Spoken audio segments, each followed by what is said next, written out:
2 लाख, जी हाँ 2 लाख।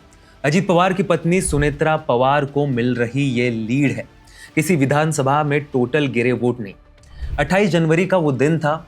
सुबह की उगती किरणों के साथ महाराष्ट्र ने अपनी राजनीति का बड़ा सितारा खो दिया था। अजीत पवार का प्लेन हादसे में हुआ मृत्यु एक ऐसा झटका था, एक ऐसी क्षति थी जिसकी गूंज आज भी बारामती में सुनाई देती है, या फिर मैं ये कहूँ कि वो आज फिर एक बार सुनाई दी। बारामती की विधानसभा सीट अजीत पवार की मृत्यु के बाद खाली हुई। उपचुनाव के ऐलान के बाद उस सीट से कौन लड़ेगा और अजीत पवार के घर की व्यक्ति जो भी लड़ेगी वो कितने वोटों से जीतेगी, इसके कयास लगाए जा रहे थे। जब आपका जीवन लोगों के बीच लोगों के लिए समर्पित हो तो आपके जाने के बाद भी जनता उसे याद रखती है। इसका प्रमाण आज का बारामती का ये इलेक्शन रिजल्ट है। अभी के आंकड़े अगर मैं आपको बताऊं तो ये आंकड़े आपने भारतीय राजनीति में बहुत कम बार देखे होंगे। कुल जो वोट है उसमें से 2,14,000 वोटों से सुनेत्रा पवार जीती है। मैं कुल वोटों की भी बात कर रहा हूं और उतनी ही लीड है, क्योंकि जो दूसरे स्थान पर व्यक्ति है उनको बस लगभग 900 वोट गिरे हैं। Professor R.Y. घुट्टेगड़े सर उनका ये नाम है। ये कोई प्रमुख पार्टी से लड़े भी नहीं थे। ये इलेक्शन, ये बारामती का जो बाई इलेक्शन था वो कुछ इस टाइम पर आया था कि सभी लोग महाराष्ट्र में अजीत पवार के जाने का दुख मातम मना रहे थे। तो एक तरीके से अजीत पवार की श्रद्धांजलि या फिर श्रद्धांजलि के लिए ये वोट होगा, और उसका पूरा एक नतीजा जो है वो आज हमें इस काउंटिंग में देखने को मिल रहा है। सुनेत्रा पवार, हम सभी को पता है कि वो डिप्टी चीफ मिनिस्टर है महाराष्ट्र की। एनसीपी अजीत पवार पार्टी की वो अभी लीड कर रही है। अजीत पवार अपने पति के जाने के बाद वो सामने आई, पार्टी की कमान उन्होंने अपने हाथों में रखी। उसके बाद इस उपचुनाव में राज्यसभा की सीट से इस्तीफा देकर वो फिर एक बार यहाँ पर चुनाव में उतरी। चुनाव में बस उतरी ही नहीं, सारी पार्टियां, महाराष्ट्र की सारी पार्टियों ने उन्हें इस सीट से अपना समर्थन दिया था। बीच में ये बात जरूर हुई थी कि कांग्रेस ने आकाश मोरे इनको यहाँ से अपनी सीट एक तरीके से दे दी थी। कांग्रेस ये चुनाव लड़ेगी, अजीत पवार के जाने के बाद उनकी फैमिली को कांग्रेस सीट नहीं छोड़ेगी, इस तरीके का प्रचार हुआ। लेकिन कांग्रेस ने कहा कि अजीत पवार का अचानक से जाना, इसके पीछे कोई तो एक बड़ी वजह है, उसकी पूरी जांच हो। और इस वजह से इस डिमांड को सामने रखते हुए कांग्रेस ने उम्मीदवार रखा था। लेकिन बाद में सुनेत्रा पवार की तरफ से जो लोग कांग्रेस से उनकी जो बातचीत हुई, उसके बाद आकाश मोरे कांग्रेस के जो कैंडिडेट थे उन्होंने अपना नॉमिनेशन भरा ही नहीं। तो एक तरीके से सुनेत्रा पवार ने बारामती में पवार फैमिली का जो किला है, जो गढ़ है, उसको फिर एक बार मजबूत किया है।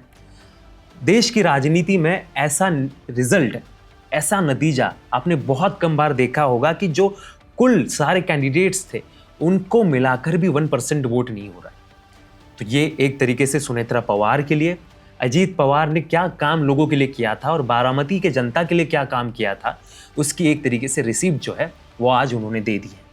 लेकिन खास करके इस नतीजे की अगर हम फिर एक बार बात करें, महाराष्ट्र में 2 सीटों पर उपचुनाव हो रहे थे। पहला बारामती, दूसरा राहुरी। राहुरी सीट पर भी भाजपा के उम्मीदवार अक्षय कर्डिले फिर एक बार चुन कर आ रहे हैं। उनके पिताजी वहां से चुनाव लड़ा करते थे। वहां पर भी भाजपा ने पूरी की पूरी अपनी बूथ मैनेजमेंट और उसके साथ साथ ही पॉलिटिकल मैनेजमेंट भी की थी। और एनसीपी शरद पवार गुट के जो प्रमुख दावेदार थे उनके साथ बात कर उनको नॉमिनेशन से पीछे हटवा दिया था। सुनेत्रा पवार की ये जीत कई मायनों में काफी बड़ी है। एक, अजीत पवार के जाने के बाद लोगों ने सुनेत्रा पवार को अजीत पवार का उत्तराधिकारी मान लिया है, इसकी ये क्लियर इंडिकेशन देने वाला ये नतीजा है। और दूसरी बात ये भी कि पार्टी किसके हाथ में रहेगी, पार्टी में बिग जो स्टैचर, बिग डिमीनर के साथ कौन लीड करेगा, इसका जवाब भी सुनेत्रा पवार ने इस जीत के साथ दिया है। आपने भारत की राजनीति में कई बार देखा होगा, लोगों को कुल 1 लाख वोट मिलने के लिए भी बहुत मशक्कत करनी पड़ती है। इससे पहले अगर बारामती की इस सीट की बात करें तो बारामती सीट लगातार 8 बार अजीत पवार ने यहां से चुनाव जीते थे। अपने चाचा शरद पवार से विरासत में मिली हुई सीट अजीत पवार ने इस तरीके से बांधी थी, इस तरीके से वहां पर उन्होंने विकास किया था, इस तरीके से वहां पर रोजगार लाया था कि लोग अजीत पवार को अपने एक तरीके से भगवान की तरह मानते थे। और जब उनका देहांत हुआ उसके बाद ये जब चुनाव हो रहा है तो जायज़ है कि वो भावनिक इलेक्शन पूरी तरीके से वो वहां पर हुआ और उसी का फायदा सुनेत्रा पवार को भी होते हुए दिख रहा है। लास्ट इलेक्शन की अगर हम बात करें तो लास्ट इलेक्शन में अजित पवार ने वहां पर अपने ही भतीजे योगेंद्र पवार के सामने चुनाव लड़ा था और उस चुनाव में भी वो 1 लाख की लीड से चुनकर आए थे। योगेंद्र को उस बार 80,000 वोट मिले थे तो अजित पवार को 1,81,000 वोट मिले थे। तो इससे पहले भी कई बार ऐसा हो चुका है कि अजित पवार ने अपनी लीड 90,000 1 लाख के बीच में रखते हुए उन्होंने बार बार यहाँ से चुनाव जीता, लेकिन उनके जाने के बाद उनका किया हुआ काम उनकी फैमिली के लिए भी एक तरीके से बेनिफिशियल फैक्टर यहाँ पर बार बार दिखाई मिल रहा है। और ये क्लियर हो रहा है कि देखिए एनसीपी किसके हाथ में जाएगी इसके काफ़ी सवाल थे, लेकिन एक तरीके से दूसरी तरफ रोहित पवार है जो अपनी राजनीति नए सिरे से महाराष्ट्र में बांध रहे हैं, लेकिन अजित पवार की पार्टी, अजित पवार का कैडर, अजित पवार के चाहने वाले लोग सुनेत्रा पवार को अपना उत्तराधिकारी मान चुके हैं। इसका क्लियर इंडिकेशन इस रिजल्ट से हमें देखने को मिल रहा है। हालांकि बात आपको ये भी बता दें कि सुनेत्रा पवार को ये इलेक्शन इजी जाने ही वाला था, क्योंकि लगभग 15 बार से पिछले बार 15 ऐसी चुनाव है जहां पर पवार फैमिली से ही यहाँ पर कोई ना कोई एमएलए एमपी बनता ही जा रहा है। बारामती की सीट से ही सुप्रिया सुळे एनसीपी शरद पवार पार्टी से यहाँ पर एमपी भी है रह चुकी है। और इंटरेस्टिंगली सुप्रिया सुळे के खिलाफ जब सुनेत्रा पवार ने यहाँ पर 2024 की लोकसभा में चुनाव लड़ा था तो वहां पर सुनेत्रा पवार को हार मिली थी। इसका क्लियर इंडिकेशन यही है कि ये जो लीड है, ये 2 लाख जो मतदाताओं ने सुनेत्रा पवार के पीछे वो खड़े हुए हैं, ये सिर्फ और सिर्फ अजित पवार की याद में खड़े हुए हैं।